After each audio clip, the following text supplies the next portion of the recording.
romper room?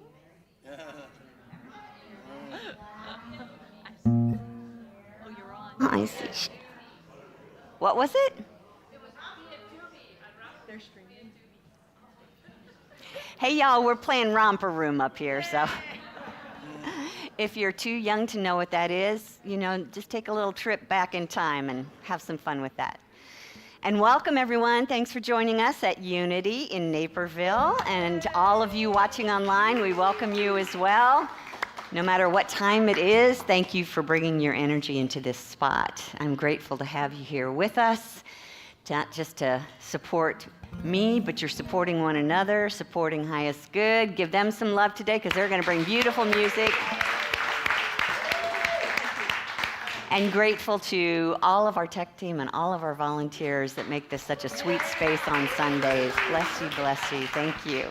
If I haven't met you yet, I'm Kitty Benson. I'm the minister here at Unity, and we usually just come here on Sundays and have a really good time. And if it is your first time, whether you're watching online or in the room, I'll just invite you to just sit back, relax. There is no requirements to being here. No, I won't go into that. There's no requirements. Yeah, well, it's interesting because my message today might get in the way of that, but we'll see what happens. Thanks anyway for having the courage to show up for your first time. And one of the ways that we get started is with music, so if you'd like to stand as you're able, join us in some songs. I'd love to have you be with us. Yes. Good morning, everyone.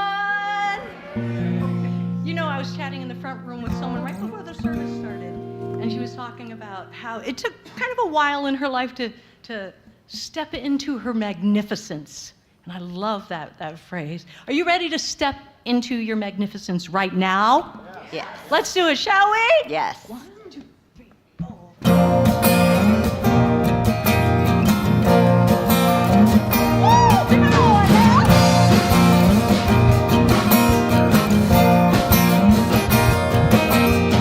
I will not consider myself any less than who I am. Cut from the finest cloth, I am wonderfully made.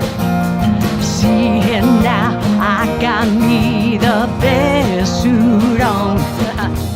Cut from the finest cloth, I am wonderfully made. From a perfect God, perfect creation.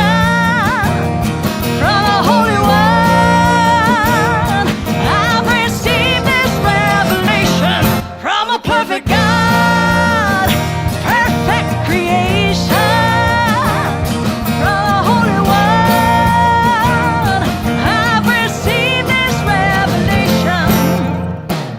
Light up the sky and launch the fireworks. Cut from the finest cloth, I am wonderfully made. I kick up my heels, 'cause I know my worth. Cut from the finest cloth, I am wonderfully made. From a perfect God, perfect creation, from the Holy One, I've received this revelation. From a perfect God, perfect creation, from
I'm looking around it, seeing the wonder, seeing the majesty in each and every one of you this morning.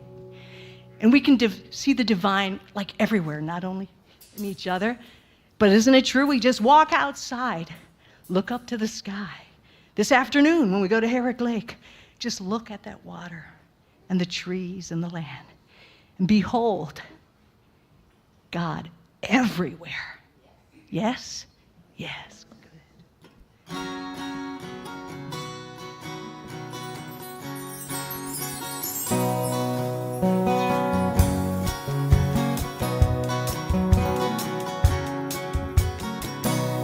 And God, you are every mountain. God, you are every ocean. God, you are every canyon, every inch of earth and sky. God, you are every morning. God, you are every midnight. God, you are every moment, every second of my life. Oh, and everything I see, everything I do, everything I am is you. Everything I love, everything I love, everything I know is you.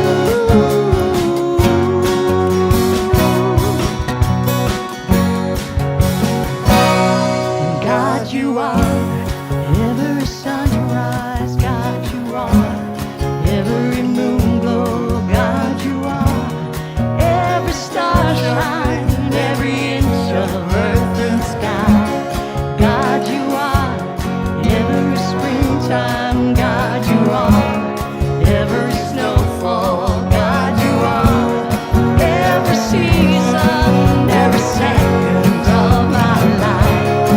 Oh, and everything I see, everything I do, everything I am is you.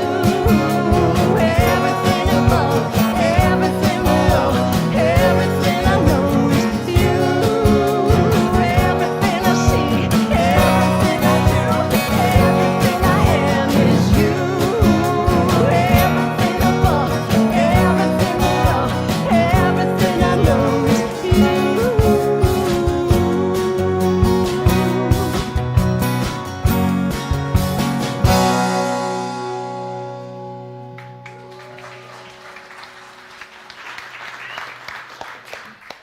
I'm going to invite you to just close your eyes for a minute and sense the room around you. Sense the energy in the room, the temperature on your skin, the people standing next to you, the chair ready to support you. All expressions of the divine, all loving and giving itself to us. Grateful to know that in this time together, we are always supported, lifted, guided. In this presence, God, you are all that is. We allow that to be the truth of us and to all that we see, and so it is. Amen. And will you help me speak our invocation? Just allow these words to sink in as if you're saying them for the first time. Together, there's only one presence and one power in the universe and in my life, the all-loving goodness of God. And so it is. Thank you. You may be seated. As Kitty says, let's just allow it to sink in, the goodness, that presence of the divine.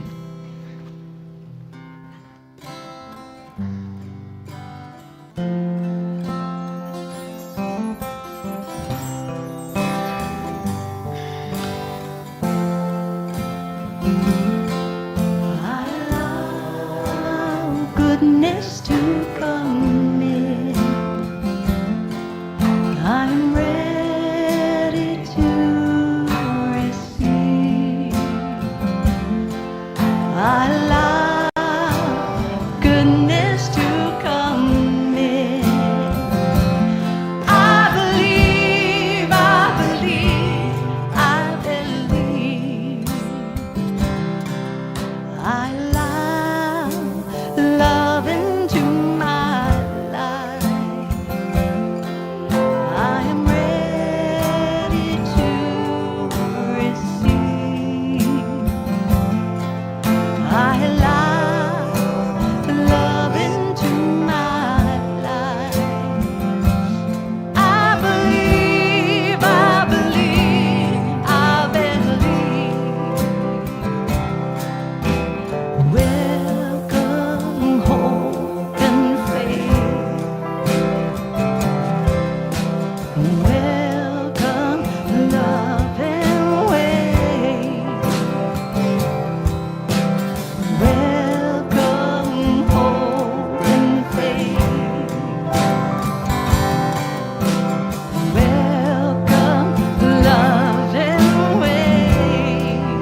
believe.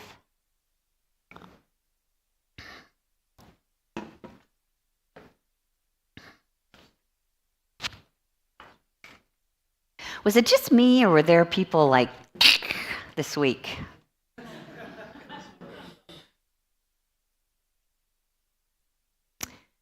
Having a difference of opinion.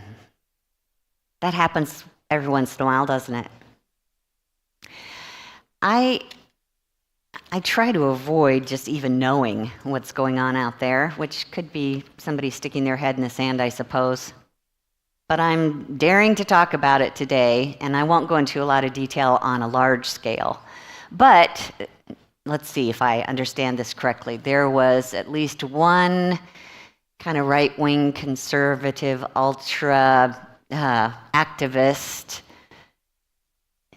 speaking at his own rally and was shot and killed mid-sentence. And people were kind of torn between not wanting to promote the violence or giving approval to the violence, but also not wanting to promote the speaker and the ideals that I don't know if I'd even call them ideals. They were, oftentimes his regular rhetoric was about bias and prejudice and hatred and just really hurtful words to a lot of people in the country. And so there's people trying to figure out how to be in that situation where they hate this, but they don't want this for them.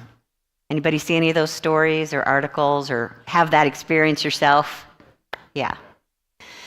This was also the week that we observed 9/11. And one of the things that always sticks out for me at that season is to remember, certainly we care about everyone who was killed in that terrorist attack. But something else that became visible to me was realizing that America wasn't as loved by other countries as we thought we were, right? Or in that experience, people began to take on a hatred or a prejudice towards the Muslim nation right here in our own country, and still do. So every time we honor or observe that anniversary, that comes up for some of us, feeling that clashing again. And, if you paid attention to local news, you heard that ICE, Immigration Customs Enforcement, moved into Chicago, ready to arrest immigrants who are undocumented, at the same time that a large part of the Latino community in Chicago wanted to be out celebrating their Mexican Independence Day festival. So there's probably some clashing going on right now. Am I safe to do this? Can I enjoy this holiday? And all of that kind of lines up with what we've been talking about over there on the wall, open-mindedness. We've got some more contributions up there on the wall that people are sharing with us to help us remember what open-mindedness is about.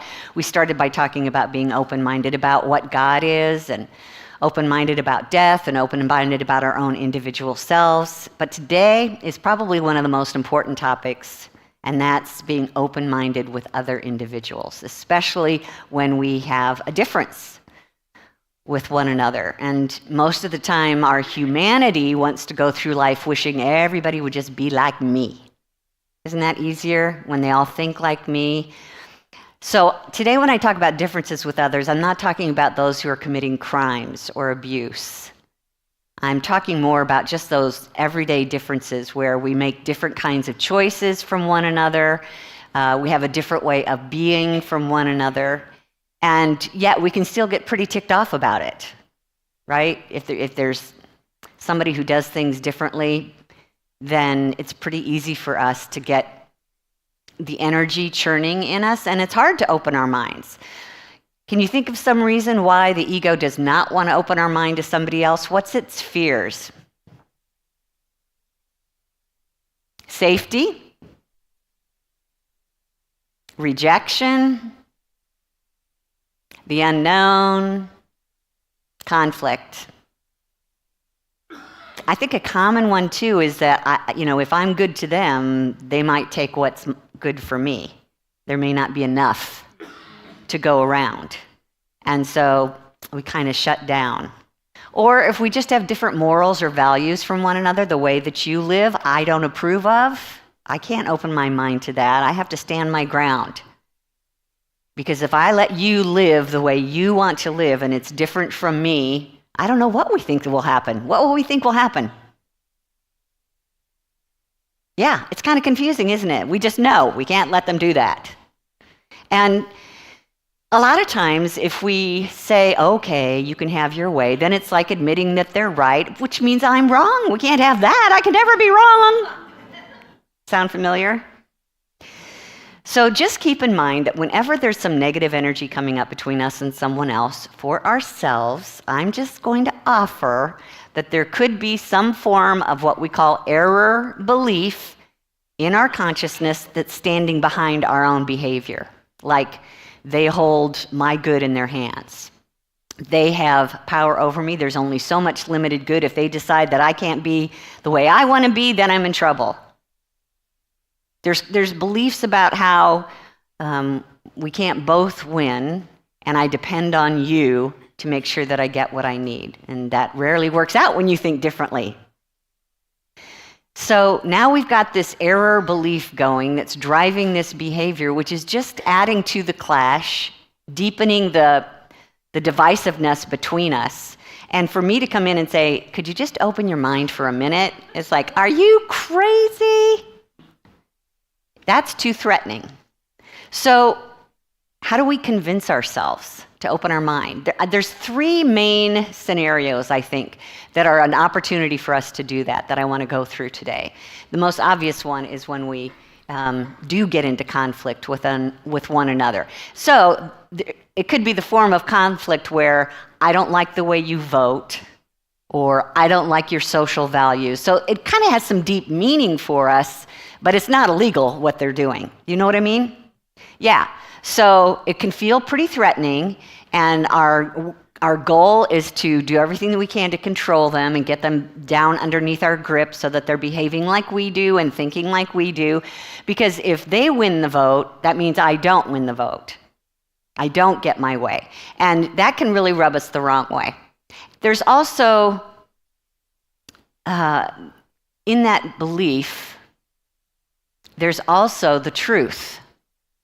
And it's hard to see when you're in that kind of energy, but the truth is, there's only one of us here. And whether we want to believe it or not, the truth is that the energy that I'm holding against them, I am also holding for myself. That's why, have you ever noticed how when you get upset with someone else, your body gets sick? Has that ever happened to you? Yeah. So that's just another example of, the form of energy, the frequency of energy that we use to resist other people, to blame them, shame them, all of those conflicting types of emotions will wreak havoc on our body simply because there's only one presence here. And at the very foundation of it all is a spiritual essence, but we actually direct that spiritual essence because it's just energy. And we're directing that spiritual energy with our thoughts and our feelings and our beliefs. So if our beliefs are, they've got power over me, I'm sending out a fearful energy that my body picks up and starts to respond in like kind. And then when the conflict gets really bad, when they accuse you wrongly, when they lie about you, when they steal something from you, maybe not big enough for it to be a crime, but still a pretty raw occurrence between you and someone else, immediately we go to, well, now what am I going to do? Where's my resources going to come from? And this is a chance for us to open our mind again, but we're terrified that we're going to lose all of our good when we do that. Now, an option in this is when they are behaving that badly, it's a chance for us to just get quiet and ask ourselves, where are they coming from? Who are they? What kind of life have they been living since childhood? What kind of pain have they been carrying? Is it possible that they're projecting out to you because there's so much pain in them, they can't take it anymore, so they make it all about you. And that's our chance to either take that on ourselves or to put it in perspective from that highest point of view. Trust that you don't have to carry the anger about them, even if they've got it wrong. Even if they're trying to make it look like this is your problem. You don't have to carry the anger about this. I came across, somebody I think posted this on Facebook this week. It was a video of Maya Angelou speaking like a 30-minute essay, and I just grabbed the first few lines. But I highly recommend that you go to YouTube and you look for something, I'm guessing it's her channel, but the title of it is How to Never Get Angry or Bothered by Anyone. Definitely want to look that up. It's just so clear-cut, very not simple, but clear on how to see what's going on between you and the other person. So let me just share the first few lines. There's a place within you that the world cannot reach unless you open the door. And most of us at some point have handed over the key. We let their noise become our anger. We let their ignorance become our burden. We carry words that were never meant to grow roots in us. And in doing so, we give our peace away piece by piece. But what if you could keep your peace no matter the storm? What if you could walk through every room, every insult, every misunderstanding, and still be grounded like a mountain unmoved? This is not just a lesson in silence. This is a guide to power. Power, where does that come from? Giving up, not yelling and screaming back at them. That doesn't sound like power. But think about it here. One of the great questions when you're up against someone like this and you're waking up for a minute and realizing, hold on, I don't have to take this. I don't have to absorb it into my heart. The next question could be, what is the missing resource here? Start with what's the missing resource for me? Well, not me, you. What is the missing resource for you? You might think they're going to potentially take my good, but then the question is, are they my source of good? You might think that they are the ones that are going to control your well-being, but the question is, are they my source of power? Do they have power? How important is it that we keep remembering to separate ourselves from misbehavior, ego behavior, and what is our divine potential?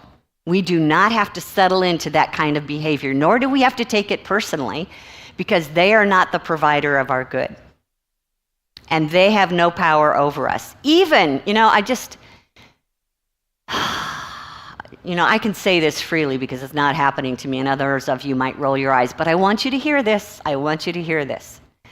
Even if what we might call the worst happens, somebody injures our body, or somebody makes us so mad that we wind up in jail, has your power been stolen? No. And if you can understand that, if you can truly get a grip on your true power, which is wisdom, which is creativity, which is faith, which is strength, which is divine will, which is understanding, which is release and let go. When you can truly move into that power, it doesn't matter where you are at the time. The walls can come tumbling down. We can watch that happen if we have enough faith in this process. But it does help not to go in and fight first and then find that out later. Let's see if we can get it cart before the horse here. How is it that I can establish myself in the one power so that I don't let this stuff overtake me? There's also something to do in this case of conflict. I mean, if we really want to be honest with ourselves, do I have some responsibility in this argument? Did I play a part in this? Is there something that I need to apologize for or change my own habit of being? Let's face it, when conflict happens, often it's a two-sided issue. So you are smart enough, you've got the divine mind within you, you're going to know what the difference is, what is yours to do. So one of the main realms in our life where we can practice open-mindedness is when we find ourselves in difference, pretty strong difference, even conflict with another person. But there's also opportunities to do this in order to allow our spirits to grow. Keep in mind that that's the reason you showed up here this morning. You may not know that, but you showed up this morning, you showed up in this body, you came to planet Earth as a spiritual being because this is the only place that you can come and find these challenges that will strengthen your soul. There's no way in the spiritual dimension where you're going to run into conflict. Everybody's just love and bliss. But when you come here and you start to find threats and limitations, boy, does your ego get worked up. And you believe some pretty rotten things about what could happen to you. All the while, your higher self knows, that can't touch me. But we live here in this body with this ego, and it has a lot to say. That's why we came here, so that we would bump into each other, we would have these conflicts, but then we would not get sucked in and pulled down and buried. We would keep opening up our mind to higher truths, divine potential, greater possibilities. And this sometimes takes a while. So if we're in one of those situations where it's not really a hateful argument going on, but this person just keeps showing up in your life, pushing a button or asking you to do something that you don't want to do, maybe that's the moment to use words in your mind like, well, this is curious. This is interesting. This is for my growth. Have you ever noticed that same person keeps showing up in your life over and over and over again with that same ability to push a certain button? But they're different people, their faces are different, but it's the same energy, it's the same challenge that they're bringing to you. You might consider if this is my spirit trying to teach me something. Is this my soul calling me into something higher? How about seeing that what's being exchanged here is an idea that is for you and not against you? I mean, a lot of times our cause of resistance is because they're asking us to be a certain way or do a certain thing that we just don't like to do. But what if that thing you don't like to do really would grow you? If it keeps showing up on your plate, I would encourage you to take a look at it. And ask yourself, why is it that I'm resisting this? Why does this particular thing or type of person rub me the wrong way? What's my belief about them? And what could be open to me that I could try in a new way? Am I willing to do that and take that risk? You're here to grow, my darlings. I know how much we love hearing that. But just keep your mind open when someone shows up and says, hey, you want to take that 10-mile hike? That's a door closing. Or, okay, how about if we take 1-mile hike? Yeah, just keep trying. See what feels right to you. And then the next arena where we can practice open-mindedness when we're in difference with other people is to just be a presence of help for them. I'm sure everyone in this room has run into someone who's having a bad day and they're taking it out on you, when you really had absolutely nothing to do with creating their bad day. Can you relate? Does that sound familiar? Has nothing to do with who you are or what you said. They just have so much irritation in them today that they've got to get it out, and you seem to be right in front of them. So here's a chance to be of help, to open your mind. Instead of getting defensive and taking it personally, this is where you stand in your power. You know that spirit is your source of good, so it doesn't really matter whether they like me or not, or whether they think I'm, harmful to them when I know that I'm not. I don't have to defend myself. I know who I am in spirit, but maybe I could open my mind to see how I could be of help to them. What do they need in this moment? Maybe it's just compassion. I had a really good friend when I lived in California for probably 20 years. And this person got married. And their spouse turned out to be someone who was always criticizing them, either right in front of them or right in front of me or right in front of both of us. And it just hurt my soul to hear her talking badly about him. And he was the kind of person that just wouldn't stand up for himself or correct her in any way. And I would just get madder and madder and madder. And finally, this was years that this would go on. Finally, one time she and I were together and he had just left. And she immediately went into complaining about him, about one of his bad habits. And it was almost like it was my fault because she knew I was going to stand up for him. It was like she was accusing, defending herself for making these judgments. And suddenly I just went, I get that. I so understand that. That's hard to be with, I can imagine. I'm not really sure what it is behind that behavior for him. I'm guessing there's something there that he needs that we haven't quite figured out yet, but I would love it if we could help him with this. Although it usually winds up, and I started doing this therapy session for him when he's not even in the room. But she just got very quiet. Her eyes opened really big. And it was like, ding, she gets me. She heard me. I can relax now. And that's kind of what happened. When you show compassion or you just offer a listening ear, they can afford to bring the walls down and maybe even move on. Maybe they don't need to talk about it ever again, just so long as you offered a listening ear. It's safe to do that. I don't say diss the other person. I don't say start bad-mouthing them. But you know what I'm talking about when it's like, I hear you, it sounds like, and boy, just take nonviolent communication as a course or read the book by Marshall Rosenberg. It gives you very simple instructions on how to feed back to people. I think what I'm hearing you say is this. Is that right? Does that make you feel this? Until you not only feel like you understand them better, but they feel understood better. This can go a long way. That open-mindedness with compassion, it can go a long way. And always, these choices that we make, when we found them on rock, remember the scripture we talked about a while back where Jesus was telling us to pay attention to his words? That's like building your house on rock. In the same way, if we regularly build our house on rock based on spiritual principles, then no matter what comes our way, whether it's conflict or an opportunity to learn or just trying to be helpful, you've got a solid foundation of spiritual principles underneath you that will support you in the process. Your good will never run dry.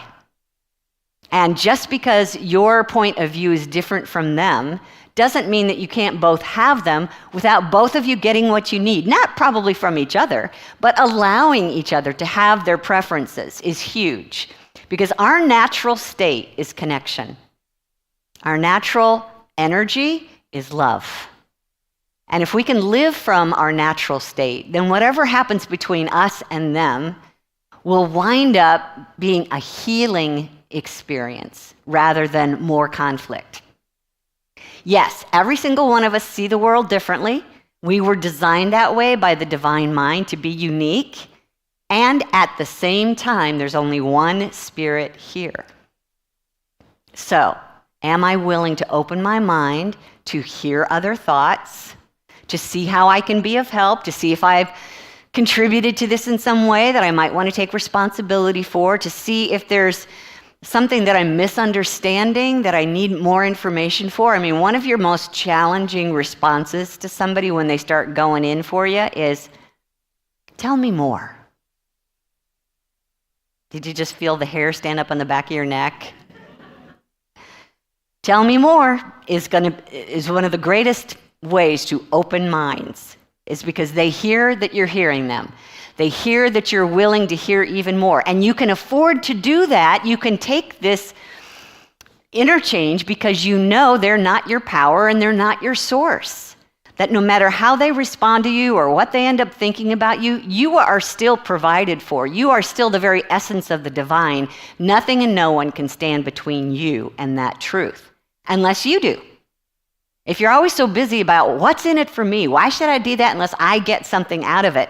They're going to feel that. They're going to know that. But if we're here to grow and fulfill our purpose, you might just try saying things like, what can I offer here that doesn't necessarily benefit me? Yikes, there's a challenge. In the middle of this mess, what do I have to offer that would benefit them that doesn't have to benefit me? Now, my hunch is if you're brave enough to do that, you will find it will benefit you anyway. Because you cannot possibly give into someone else, knowing our connectedness with one another, without getting it back, getting your good back. So if we would just trust that we can open our hearts and minds and let this process happen for us, we will discover that there's a lot more here for us than we think. Christian Sundberg was one who kind of had an aha awakening to his life before he came into the body. Remember him? We studied his book, A Walk in the Physical. So he says, your true power does not lie in your ability to mold circumstances to how you would prefer them to be. Your true power lies in your ability to choose how you will meet your circumstances. Sometimes, physically speaking, you can do nothing at all, and yet you always have the power to meet your experience with, here it is, courage, humility, acceptance, and love. Those are all divine qualities. That power is your true power. For you've come here to do just that, to actually and personally meet your physical context with a high quality of intent. When you do that, you'll be using the counter pressure of the physical world, like lifting weights, as it was intended, and will automatically begin to transcend the challenges of the physical experience. So we don't look to them, we don't build our muscles by fighting back, we strengthen our spiritual muscles by standing in our power, which is always an energy of love and allowing, no matter what your ego thinks of that. Trust this. So there's all kinds of practices here. It's not about being right. It's not about having the best idea. It's not even about having to give up your preferences. I'm not saying that you always have to give up your preferences in order to solve arguments. But just trust that there's enough good for both and that you can allow the other person to have their good. If we can recognize that even more than that, really, to me, the highest ideal in this practice of open-mindedness is to get to love. More than landing on an idea that you both agree with, if your energy can be about creating a sense of love, and here's what love is in this case. It's seeing the good in the other person. It's wanting good for the other person. It's being willing to do good for the other person. It's allowing people to be who they are, to have their own preferences. That is way more important than coming up with some kind of, specific answer to the question where you're okay with it and you're getting what you need. Is love being exchanged here? Because when that happens, everything organizes in harmony for the highest good. So if we can start with that, I want good for you and for me, and I'm willing to do what it takes to get there. We also, have a heart here that will tell us what feels better. Ask the question, and does it feel better to say, you're an idiot? Or does it feel better to say, tell me more? What's your heart say?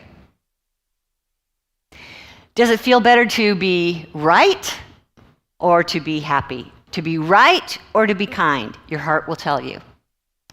And keep following that. Keep asking yourself, which is the higher energy? How does my spirit see this? Does it have labels that it's slapping on this person because of the way they look or the way they behave? Is spirit holding a prejudice against them? Of course not. And who am I? Spirit. Who's trying to live in you? Ego, but I'm still a higher power than that, and I'm ready to let that part of myself show. I planned this experience for my growth. As a matter of fact, it wouldn't surprise me if this person and I got together in spirit before we ever left the spiritual dimension and said, let's get together and have a really whopping, bang-up fight and see if we can't transform it into something of life and love. Okay, I'm in. And so, the person shows up and you've totally forgotten that conversation. But if you can stop in the moment and go, what if? What if I agreed with this person to come in and behave this way because I knew it would drive me nuts? And just see if I can't get to that higher point of view, to open my mind to other potentials here. Are you up for that? Your spirit was, and is, always is, ready to go. Finally, I would say probably one of the quickest ways to bringing the energy down in a good way is to be the first to be open-minded, to be the first. So when they've laid their cards out on the table and that the energy is just a fireball ready to take off, what if you chose to be the one who said, I'd like to understand better what you're saying. Can you tell me a little bit more about what your need is, or help me be more clear? With no agenda, with no, side glance or anything, but just open and willing to hear. How can you afford to do that? Because you're spirit, because you're eternal, you're infinite, you're pure love. This person is not your source of good. Whether you wind up agreeing or not has no bearing on your good. Can we know that and therefore afford to say, tell me more? Let me see if there's something I can get to that where we both win, or we're able to honor each other, and just see what happens. None of you seem very enthused about this, but I'll give you a chance to just chew on that. Let me finish with this message from an unknown author. Literally, I got this from somebody shared something this week. I don't remember who it was, so I didn't write down the author, but here it is. In a world of division, such moments remind us that humanity is larger than politics, opinions, or debates. What matters most is the bond, not the argument. We can disagree without disconnecting. When we honor each other beyond ideas, we create space for growth. Different opinions sharpen our understanding, while kindness preserves the bridge between us. That is wisdom in action. And I would throw in, that is love in action. Yeah. So, what matters most is the bond, not the argument. Let's protect the bond and see if we can come to some kind of solution or resolution. But even if we have to go our separate ways and do separate things and be for different things, let's retain the bond. Because in truth, there's only one of us here. And as soon as we latch onto the consciousness of separation, the walls start to fall down, and not in a good way. Let's take some time in the quiet. What I'd like to do in meditation today is practice that heart math process, because the core of it is love. The energy of it is love. And it's a wonderful tool to use in meditation to see if you can tap into what your higher self has to say about this. But first, we shift our energy to love. So I'll invite you to close your eyes. And you actually might just want to take a minute to think about some issue that you have been feeling divided on with someone else. It doesn't have to be like a major lifelong issue, but could be somebody in the news, could be family, could be somebody you work with. Just see if you can come up with one thing that you disagree on.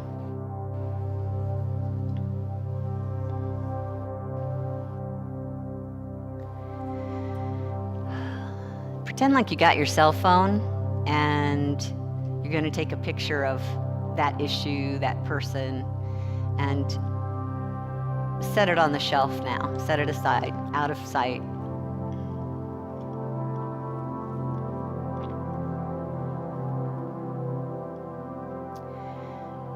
Turn your attention inward to where your heart space is. Take a deep breath through your heart.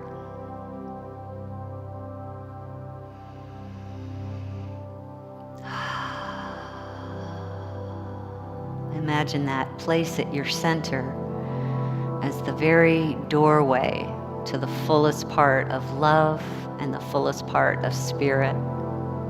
Breathe again through your heart.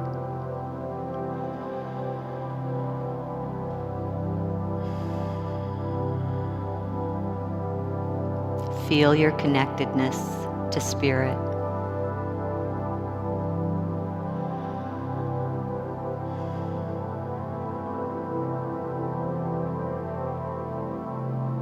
Feel your body relaxing.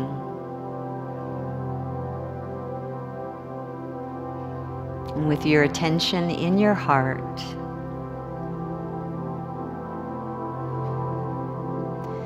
bring to mind someone that you care about, someone that you love being with, or some beautiful place in nature where you always feel uplifted when you're there.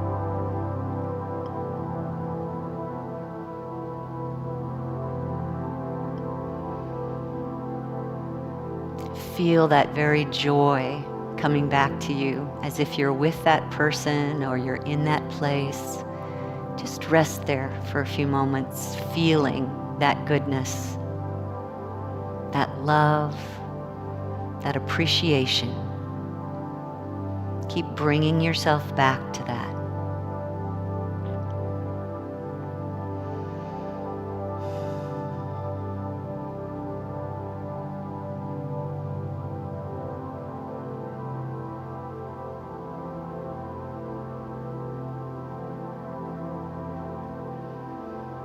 You feel your energy rising, warming.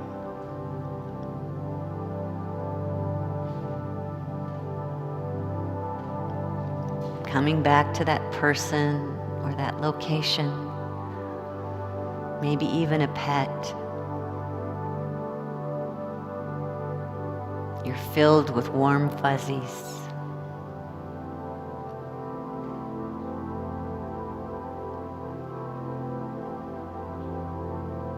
And as you're present in this beautiful energy, this frequency of love and appreciation, just ask your spirit, your higher self, when I think about that situation with that other person, what is the most effective response to them or to this situation?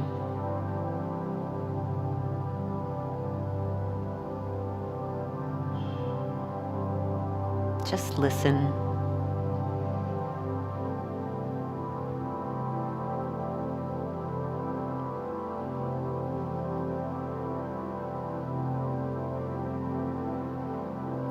If you need to come back to that higher energy of appreciation, do that for a moment.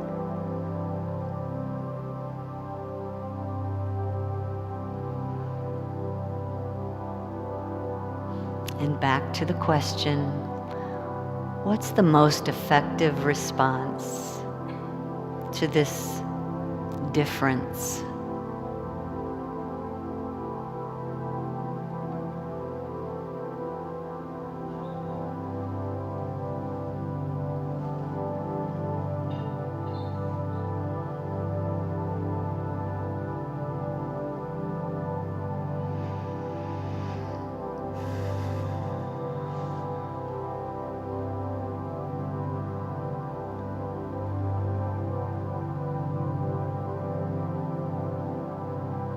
Just notice if you're having a specific feeling in your heart, a direction, an idea, a picture, maybe even words to share. This is the peace we can find from the energy of love, knowing we are safe. It's safe to love. It's safe to give. It's safe to listen.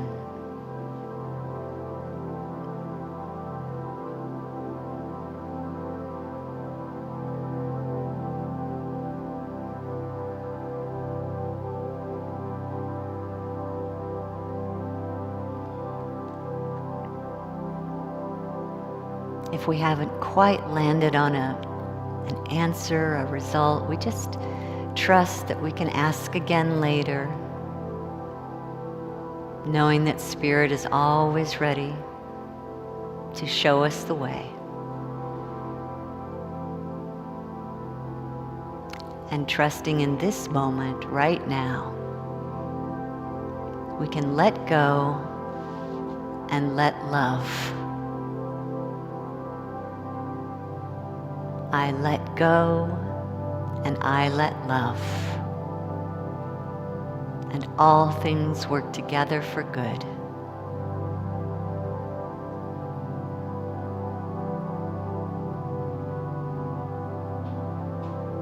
And now I allow it to be. And so it is. Amen.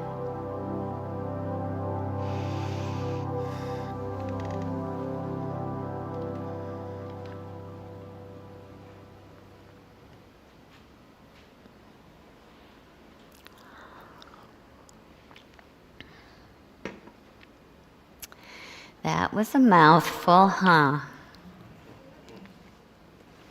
Lots to keep swirling around in there, and preferably swirling around in here. What is mine to do? I'll just ask you to be a good self-observer this week and see if you can find out where's your opportunity to open our minds and try a new way of getting along. Thank you for that.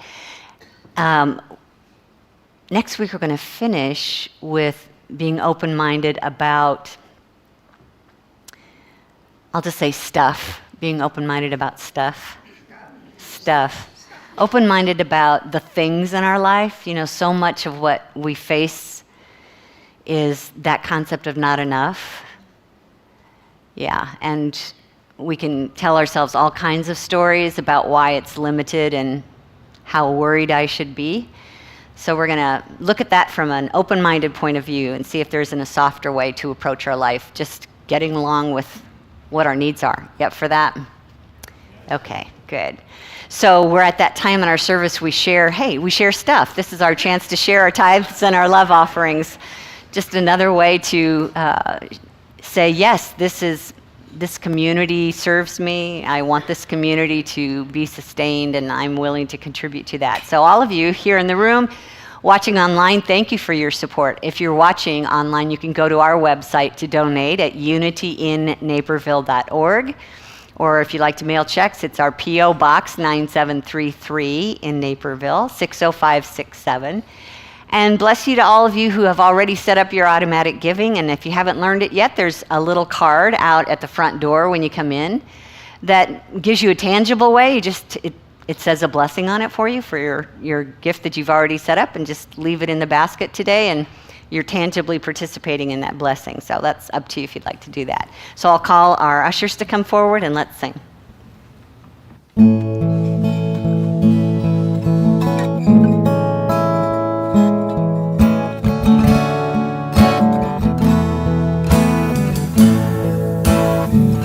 I am so blessed. I am so blessed. I am so grateful for all that I have. I am so blessed.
so that same love that we felt in our meditation is a great opportunity now. If you just want to open your hearts in this direction, and we see, really what we see is divine substance. We can't even see it. It's invisible. It's everywhere. But let's bless it. The words are up here on the screen. Together. Divine love through me blesses and multiplies all that I have, all that I give, all that I receive, and I am grateful. Thank you. Thank you, Susan. And Mary Beth's got our announcements.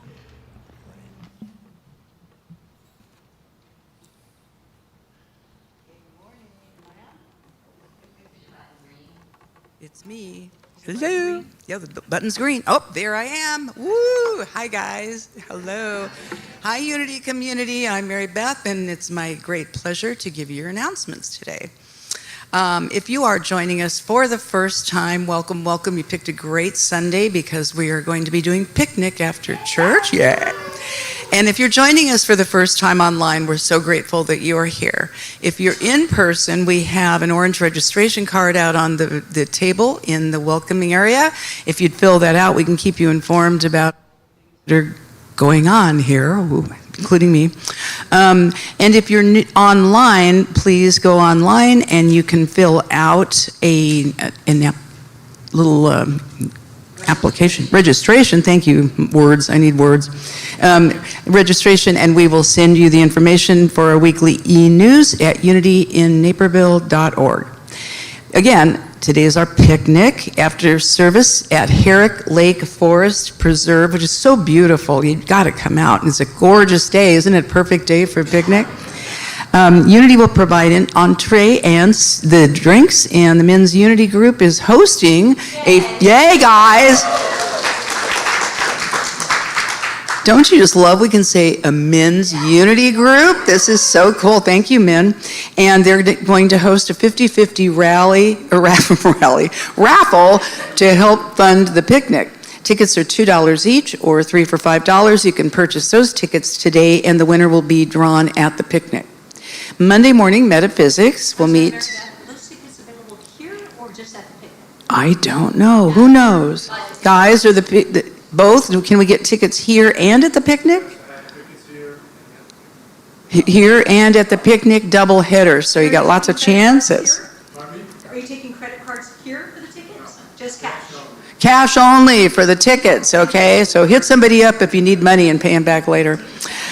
Okay, Monday morning metaphysics meets tomorrow at 10:30 a.m. and that's on Zoom, and you can find that link on unityinnaperville.org. We're studying spiritual dynamics, economics. I'm telling you, I'm having some stuff with my words today. Anybody else, or is it just me? I'm just distracted. Okay, by Eric Butterworth. Okay, food for thought. This is a wonderful opportunity. It meets next Sunday after service in the cafe. So stay for the food and enjoy the soul food. If you think of Unity as your spiritual home, we ask that you please consider volunteering to serve on the clean team or as a Sunday service assistant. A clean team members will volunteer 2 to 3 hours once every 4 to 6 weeks. Wow. The more people we have, the less often we have to do it. The more people we have, the less often we have to do it, and the more fun we have. And we'll be cleaning our Unity home. And Sunday service and assistants help Reverend Kitty to prepare our facility for the Sunday service and serve once about every 4 to 8 weeks. If you'd like to have more information on that about how and you're ready to serve, please email admin@unityinnaperville.org. For details or special instructions on all of these events, please read the events calendar at unityinnaperville.org or see the e-news on Tuesdays.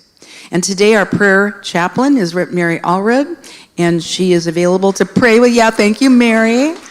And she is able to pray with you in the prayer room after the service, or you can always email your name and phone number to prayer@unityinnaperville.org, and a chaplain will call you today by 1 p.m. Have a great week. Thank you. Well, I invite you to stand now as you're able for our closing song. One you're familiar with, I'm choosing Kevin today. Okay?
So up here on the screen, here it comes, number 1.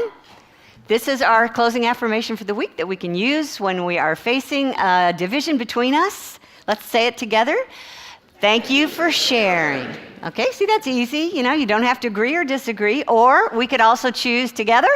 How interesting. Tell me more. And then, of course, the last one, all together. This situation is for me, and I'm willing to find out how. Good job, everybody, if you will just remember that. Hey, say hi to somebody in the room that you forgot who they are. There might be some food out there today, but we're probably all headed over to the picnic instead. If you need directions, ask anybody, but for sure it's on our website calendar at unityinnaperville.org to find Herrick Lake, okay? West entrance, is that right? West entrance, somebody say yes, Danny? West entrance, west shelter, yeah. And bring a side dish if you can. We'll see you over there. Love you guys, thank you.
I am